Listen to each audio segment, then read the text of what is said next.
한 예능 프로그램에서 가수 김은국 씨가 개그맨 조세호 씨에게 뜬금없이 배우 안재욱의 결혼식에 왜 오지 않았냐고 나무랍니다.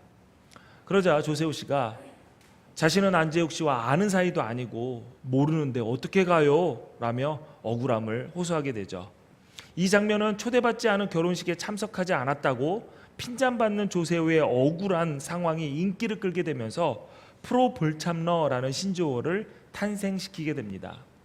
프로 불참러라는 단어가 만들어지기 전까지 우리는 그런 사람들을 불청객이라고 얘기했습니다. 오라고 청하지도 않았는데 스스로 찾아오는 손님을 가리켜 불청객이라고 하죠. 불청객이라는 단어는 원하지 않았음에도 발생되는 반갑지 않은 일이나 만나고 싶지 않은 사건 혹은 사람들에게 사용이 됩니다. 좋은 느낌을 가진 단어는 아닌 셈이죠. 사실 초대받지 않은 잔치나 행사에 참여하는 것은 실례이기도 합니다. 부르지도 않았는데, 심지어 자격이 되지도 않는데 막무가내로 그 자리를 찾아간다면 서로에게 불편한 상황이 연출이 되겠지요. 누군가가 나를 초대한다라는 것은 참 감사한 일입니다. 물론 초대받는 것이 부담스러운 일이 될 수도 있지만 나를 기억하고 초대를 해준다라는 것은 감사한 일임에 분명을 합니다. 그 초대의 자리가 나에게 꼭 필요한 곳이고 내가 원했던 곳이라면 더욱 그러하겠지요. 우리는 예수 믿고 구원받아 하나님의 자녀라는 신분과 하나님 나라의 시민권을 얻게 되었습니다. 이 모든 것은 하나님의 은혜의 초대가 있었기 때문입니다. 이것을 우리는 부르심이라고 이야기를 합니다. 자녀로 우리를 부르셨고 천국 백성으로 우리를 부르셨습니다. 모르는데 어떻게 가냐라는 말은 조세호 씨만 한 것이 아니었습니다. 예수님의 제자 중에 하나였던 도마도 모르는데 어떻게 갑니까? 라고 예수님께 물었습니다. 그러자 예수님이 내가 곧 길이요 진리요 생명이니 나로 말미암지 않고는 아버지께로 올 자가 없다라고 말씀하시면서 자신이 하나님께서 보내신 초대장임을 밝히셨습니다. 우리는 예수님을 통해서 은혜로 하나님 아버지께 초대받았습니다. 이 초대가, 은혜라는 말은 나에게 권리나 자격이 있어서 당연히 받아낼 수 있는 것을 받은 것이 아니라 자격이 없지만 바라던 것이었고 그 바라던 바를 얻었음을 의미합니다. 예수님의 초대는 누구에게나 주어졌습니다. 정확하게 말하면 그 초대를 바라는 누구에게나입니다. 하나님께서 세상을 사랑하셔서 독생자를 주심으로 우리를 영생으로 초대하셨습니다. 우리가 잘 아는 요한복음 3장 16절 말씀 우리 같이 한번 읽어볼까요? 시작. 하나님이 세상을 이처럼 사랑하셔서 독생자를 주셨으니 누구든지 그를 믿으면 멸망하지 않고 영생을 얻을 것이다. 아멘. 영생을 얻기 위해 예수님을 믿으려는 자는 어떠한 자격도 조건도 필요하지 않습니다. 써 있는 대로, 말씀에 쓰여 있는 대로 누구든지입니다. 그러나 우리가 오해하지 말아야 할 것은 영생을 얻는 자는 누구든지가 아니라 예수 믿는 자입니다. 또 예수님은 누구든지 내게로 와서 마셔라 라고 초대하셨습니다. 정확하게 말하면 누구든지가 아니라 누구든지 목마르거든 목마른 누구든지 와서 마시라 라고 초대하셨죠. 따지고 보면 우리 모두 무언가에 목마른 사람들입니다. 무언가를 잃어버린 후의 느낌이나 감정 상태를 상실감이라고 하는데 인간은 태어나면서부터 처음으로 느끼는 감정이 이 상실감이라고 합니다. 언제 상실감을 느끼냐? 편안하게 자리를 잡고 있던 어머니의 뱃속에서 무참하게 쫓겨납니다. 쫓겨나면서 태어나는 것이죠. 그 경험이 모두에게 상실감으로 갖고 있다라고 이야기를 합니다.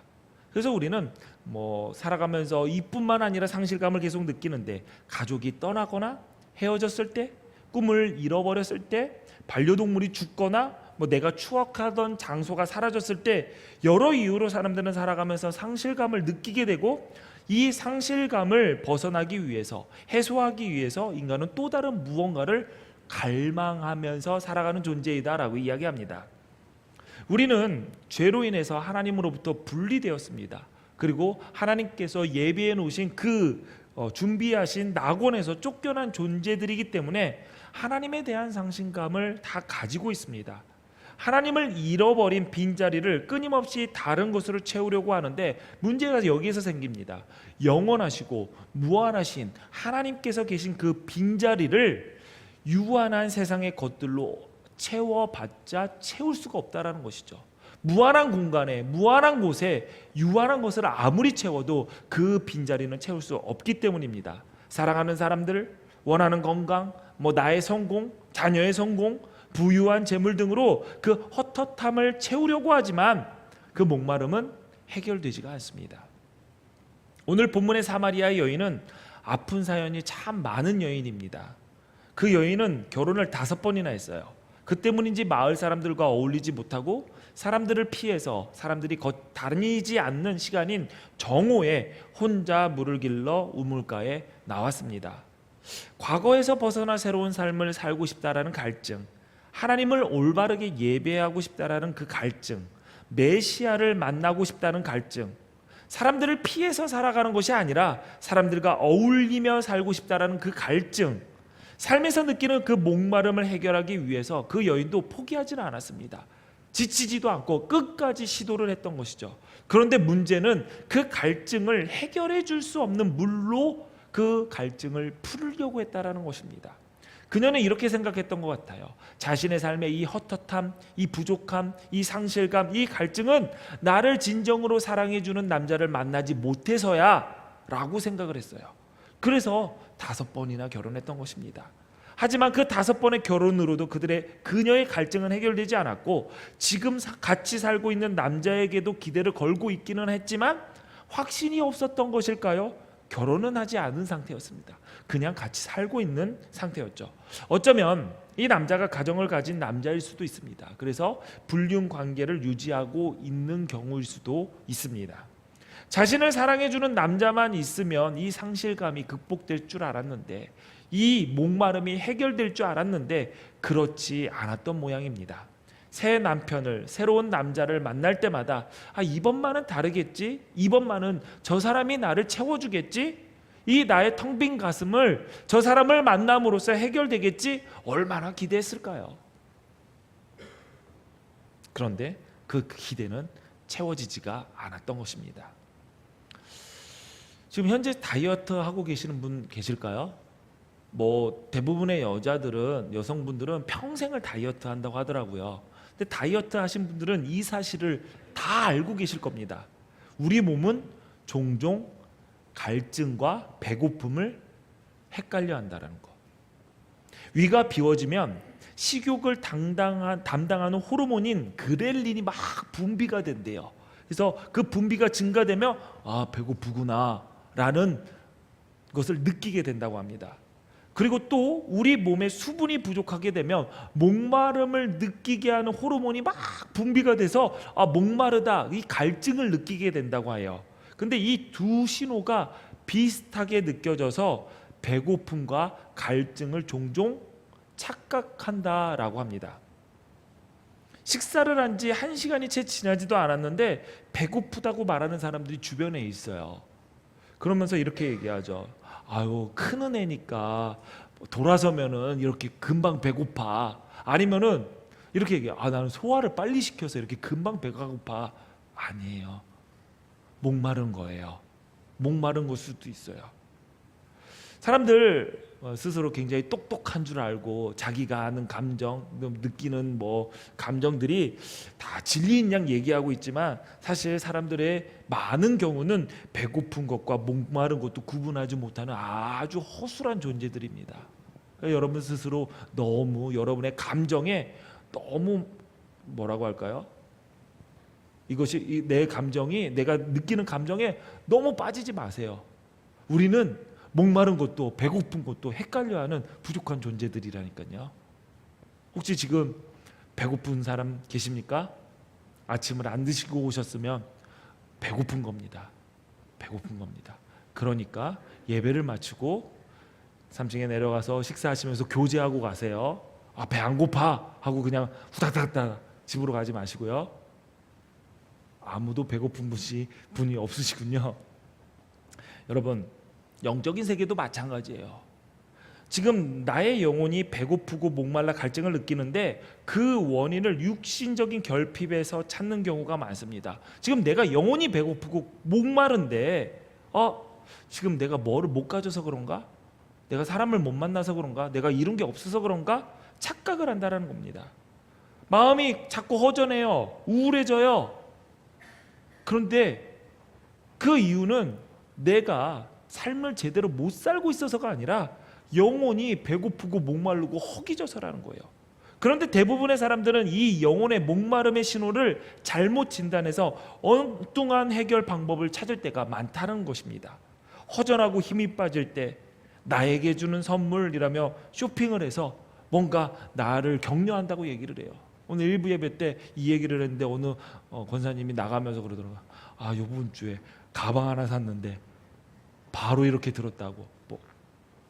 뭐 힘 빠지고 허전할 때 나에게 주는 선물 줄 수 있습니다. 그러나 그걸로 인해서 나의 허전함이 채워지지 않는다는 것이죠. 영혼이 목마름으로 괴로울 때 모든 것을 뒤로 하고 여행이나 한번 갔다 올까? 우울하고 외로울 때 오늘 같은 날은 매운 음식을 먹으면서 땀을 내서 기분이나 전환해야겠다. 새로운 도전 앞에 두려울 때 SNS에 글을 올려서 나 지금 두려워요. 아니면은 우울한 비 오는 그림 딱 올려놓고 It's raining. 그러면은 사람들이 왜 그래 하면서 좋아요 댓글 하트 보내고 격려의 댓글을 보면서 역시 나를 믿어주는 사람이 있다며 아직까지 나를 믿어주는구나. 그래 힘을 얻고 열심히 해야지. 그렇게 해서 힘을 얻으려고 합니다. 속 터지는 일이 생겨요. 그러면은 친구를 만나서 한바탕 하소연합니다. 근데 그걸로 갈증이 해결되는 것이 아니에요. 지금 영혼이 허기져 있는데 육신의 것들로만 채우려고 합니다. 그래서 육신은 날로 갈수록 비대해져요. 반대로 영혼은 바짝 말라서 그 허기짐을 또 해결하기 위해 또 육신의 것만 찾아 헤매는 악순환이 계속되고 있습니다. 무엇보다도 내가 느끼는 갈증이 하나님을 향한 갈급함이라는 사실을 우리는 깨달아야 됩니다. 마태복음 5장 6절에 의에 줄이고 목마른 자는 복이 있나니 그들이 배부를 것이다 라고 이야기하고 있습니다. 의에 대하여 갈급함이 있는 사람이 그 문제를 해결받을 수 있다는 얘기입니다. 늘 목마름과 허기짐이 있었지만 세상에서 그리고 사람들 가운데서 그 갈급함을 해결하고자 했던 여인이 어느 날 우물가에서 예수님을 만났습니다. 그리고 예수님과의 대화 속에서 내가 느끼고 있는 갈증의 원인을 깨닫게 되죠. 지금까지 내 생각대로, 내 판단대로, 내 능력으로 일평생 노력한 결과가 이게 무엇인가? 그토록 행복하려고 몸부리친 대가는 지금 무엇인가? 5명의 남편을 차례로 만나고 그들이 차례로 나를 떠날 때 사람이 나의 갈증을 해결할 수 없다라는 것도 확인되었음에도 불구하고 지금 나는 왜 아직까지도 또 다른 남자를 통해서 그 부족함을 채우려고 하는가? 예수님의 말씀을 들으며 자신의 상황을 깨닫기 시작한 여인이 드디어 입을 엽니다. 주여, 내가 보니 당신이 선지자입니다. 여인은 비로소 자기가 느껴온 갈증의 실체를 알게 되죠. 하나님만이 나를 영원히 목마르지 않게 하실 것을 알게 된 것입니다. 그 깨달음이 하나님께서 약속하신 메시아를 향한 믿음으로 이어집니다. 그래서 여인은 예수님에게 이렇게 말합니다. 여자가 이르되 메시아 곧 그리스도라 하는 이가 오실 줄을 내가 아노니 그가 오시면 모든 것을 우리에게 알려주시리이다. 그 순간 여인 앞에 서 계시던 예수님이 말씀하셨습니다. 너에게 말하고 있는 내가 바로 그다. 내가 주는 물을 마시는 자는 영원히 목마르지 아니하리니 내가 주는 물은 그 속에서 영생하도록 솟아나는 샘물이 되리라. 아멘. 아멘. 아멘. 주님을 만나면 갈증의 정체를 알게 됩니다. 육체적인 결핍의 문제만 가지고 부르짖는 사람은 내가 무엇으로 목마른지를 모르고 육체적인 결핍을 해결하기 위해 이것만 채우면 나아지겠지, 이 문제만 해결되면은 좋아지겠지. 그래서 이 여인처럼 또 다른 사람을 찾아 나섭니다. 그러나 결과는 똑같습니다. 그러나 하나님을 향한 영혼의 목마름을 가지고 주님 앞에 나올 때 하나님께서 그 내면의 그 영혼의 목마름을 해결시켜 주시고 상황과 환경을 뛰어넘는 진정한 기쁨과 만족을 허락해 주십니다. 주님을 만난 사람, 구원받아 거듭난 사람, 하나님의 자녀된 사람, 천국 백성들에게는 내가 구원받았다, 하나님의 자녀됐다, 천국 백성이 되었다라는 것을 알려주는 증거로서의 갈증이 있습니다. 그것은 하나님을 바라는 갈증입니다. 시편을 보면 하나님을 향한 갈증을 고백하는 시가 가득합니다. 시편 42편 1절 2절 보니까 하나님이여 사슴이 시냇물을 찾기에 갈급한 같이 내 영혼이 주를 찾기에 갈급하나이다. 내 영혼이 하나님 곧 살아계시는 하나님을 갈망하나니 내가 어느 때에 나가서 하나님의 얼굴을 배울까. 시편 63편에도 이런 시가 있습니다. 하나님이여 주는 나의 하나님이시라. 내가 간절히 주를 찾되 물이 없어 마르고 황폐한 땅에서 내 영혼이 주를 갈망하며 내 육체가 주를 앙모하나이다. 시편 130편의 시입니다. 나 곧 내 영혼은 여호와를 기다리며 나는 주의 말씀을 바라는도다. 파수꾼이 아침을 기다림보다 내 영혼이 주를 더 기다리나니 참으로 파수꾼이 아침을 기다림보다 더하도다. 여러분, 이 고백이 공감이 되십니까? 야, 이 말씀이 딱 저의 마음을 이야기하고 있습니다 라고 하실 수 있습니까? 어떤 분은 이렇게도 이야기하십니다. 목사님, 제가 하나님에 대한 목마름이 아예 없는 것은 아닌데 그런데 조금밖에 없는 것 같아요. 이유가 있습니다. 세상의 것들로 나를 너무 많이 채웠기 때문입니다. 존 파이퍼 목사님은 금식기도라는 책에서 이렇게 얘기했습니다. 만일 우리에게 하나님의 영광이 나타나기를 갈구하는 마음이 없다면 그것은 우리가 실컷 마시고 배불러서가 아니라 세상의 식탁에서 부스러기를 주워 먹은 지 너무 오래되었기 때문이다. 우리의 영혼은 시시한 것들로 가득 차 있어서 위대한 것이 들어설 자리가 없다.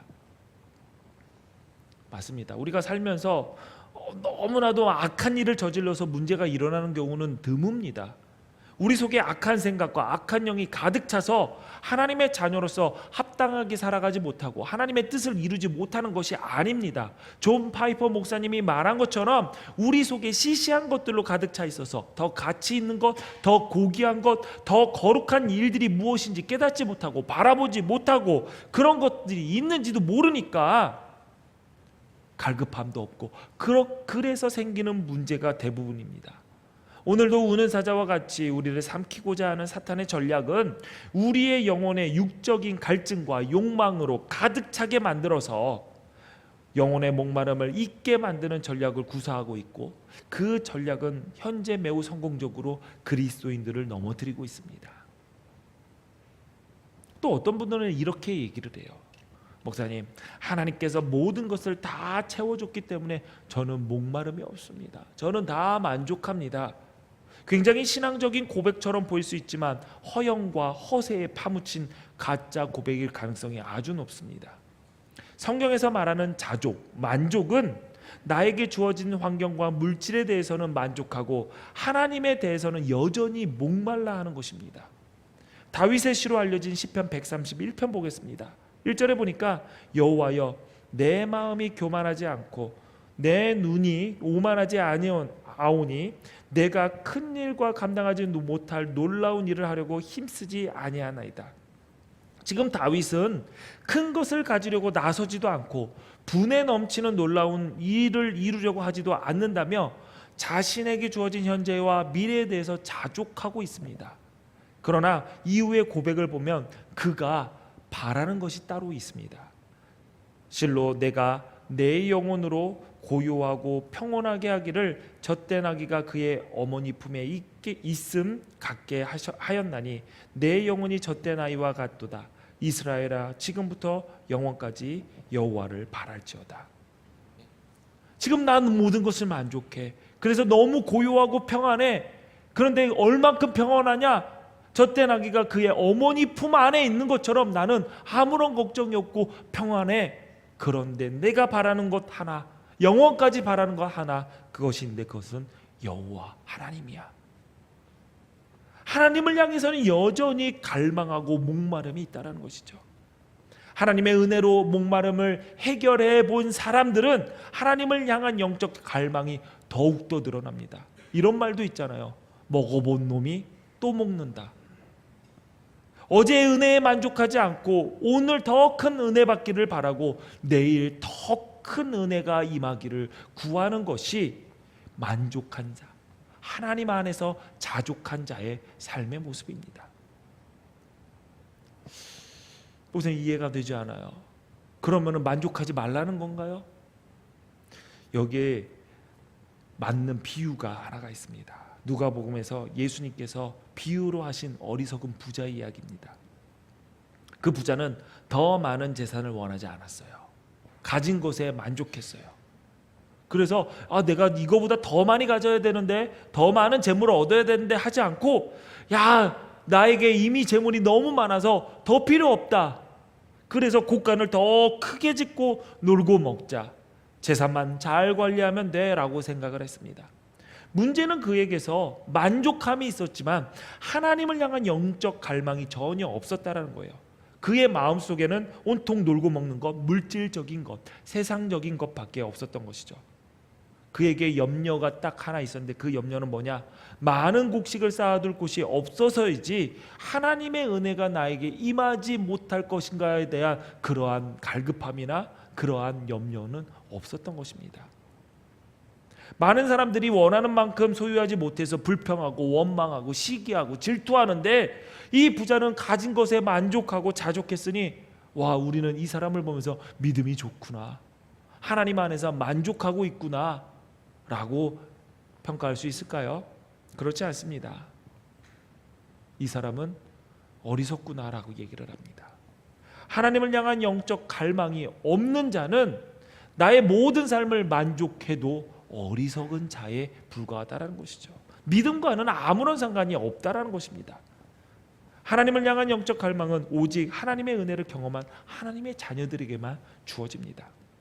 그런데 안타깝게도 오늘 우리가 사는 이 시대는 영혼의 목마름을 느끼기가 참 어렵습니다.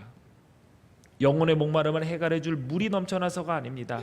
목마르지 않게 하는 주님의 은혜를 마셔보지 않았기 때문에, 그리고 그 시간이 너무 길어져서 둔해지고 너무 둔해져서 내가 영혼이 목마르다라고 자각하지 못하는 상태까지 이르렀기 때문입니다. 아직 나에게 주님이 주신 그 은혜의 생수를 마신 경험이 없다면 나에게도 주님이 주시는 그 목마르지 않는 생수를 마시고자 하는 그 목마름을 달라고 간구하십시오. 주님은 누구든지 목마르거든 와서 마시라고 이미 우리에게 초대장을 보내셨습니다. 그 목마름을 가지고 주 앞으로 나오십시오. 예배의 자리에 나오십시오. 시편 63편 1절 2절에 하나님이여 주는 나의 하나님이시라. 내가 간절히 주를 찾되 물이 없어 마르고 황폐한 땅에서 내 영혼이 주를 갈망하며 내 육체가 주를 앙모하나이다. 내가 주의 권능과 영광을 보기 위하여 이와 같이 성소에서 주를 바라보았나이다. 이 시는 다윗이 자기 아들 압살롬의 반란으로 궁궐에서 도망 나와 광야로 도망 나와 있을 때 썼던 시입니다. 다윗의 지금 상황은 너무 비참해요. 너무 비참해요. 그리고 지금 서 있는 곳은 안전이 보장되어 있지 않고 정말 인생의 나락이라고 얘기할까요? 황폐한 광야에 서 있습니다. 그러나 그때 다윗은 그곳에서 주의 권능과 영광을 보기에 갈급해합니다. 지금 제가 안전이 보장되어 있지 않아요. 자신의 안전에 대해서 갈급함을, 목마름을 이야기하지 않았습니다. 지금 나의 사람들이 없어요. 나를 도와줄 사람이 없습니다. 나를 따르는 군대가 없습니다. 사람을 찾지 않았습니다. 그곳에서 나의 목마름은 주님의 권능과 영광을 보지 못한 목마름이었어요. 그리고 그곳에서 하나님을 찾고 그곳에서 하나님의 임재를 경험하니까 다윗은 그가 서 있는 그 황폐한 광야를 향해 거룩한 땅, 성소다라고 이야기를 합니다. 사랑하는 기독교의 성도 여러분, 하나님의 임재를 갈급해하는 그곳에서 우리가 하나님을 갈급해하며 하나님을 찾을 때 하나님께서 그 자리에 임하시고 그 하나님께서 그 땅에 임하실 때 그곳이 거룩한 땅 성소가 된다는 사실을 기억하십시오. 우리가 살아가는 현장이 광야와 같을지라도 지금 내 상황이 믿었던 사람에게 배신당하여 정말 황량한 광야로 도망나갈 수밖에 없는 처참한 상황이라 할지라도 하나님을 향한 갈급함을 가지고 하나님을 만나는 자리, 하나님의 임재를 경험하는 자리, 그 자리, 예배의 자리에 나오셔야 합니다. 왜요? 다른 곳으로는 해결되지 않기 때문이죠. 그 갈급함으로 하나님의 임재를 구할 때 하나님께서 친히 찾아오셔서 우리의 목마름을 해결해 주십니다. 더 나아가 충만하게 하시는 은혜를 경험한 하나님의 자녀들이 영원히 목마르지 않는 진정한 만족을 누리게 됩니다. 이것을 경험한 다윗이 이후에 이렇게 찬양을 합니다. 주의 인자하심이 생명보다 나음으로 내 입술이 주를 찬양할 것이라. 이러므로 나의 평생의 주를 송축하며 주의 이름으로 말미암아 나의 손을 들리이다. 아멘.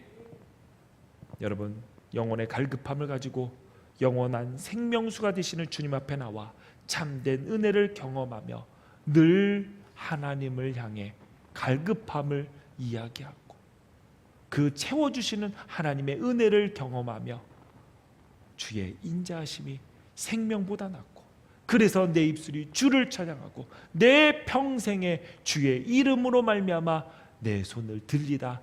이 다윗의 고백이 나의 고백이 되는 복된 삶의 주인공이 되시기를 주님의 이름으로 축원합니다. 아멘. 기도하시겠습니다. 좋으신 하나님, 오늘 말씀을 통해 우리의 목마름을 깨닫게 하시니 감사합니다. 무엇을 마셔야 해결되는지도 모르고 여기저기 헤맸던 우리를 불쌍히 여겨주옵소서. 목마른 누구든지 와서 마시라는 주님의 초대에 담대하게 영원히 목마르지 않을 생수의 강 앞에 섰습니다. 그 갈급함으로 하나님의 임재를 경험하고 더 나아가 충만하게 하시는 은혜를 경험하며 영원히 목마르지 않는 진정한 만족을 누리게 하옵소서. 예수님 이름으로 기도하옵나이다. 아멘.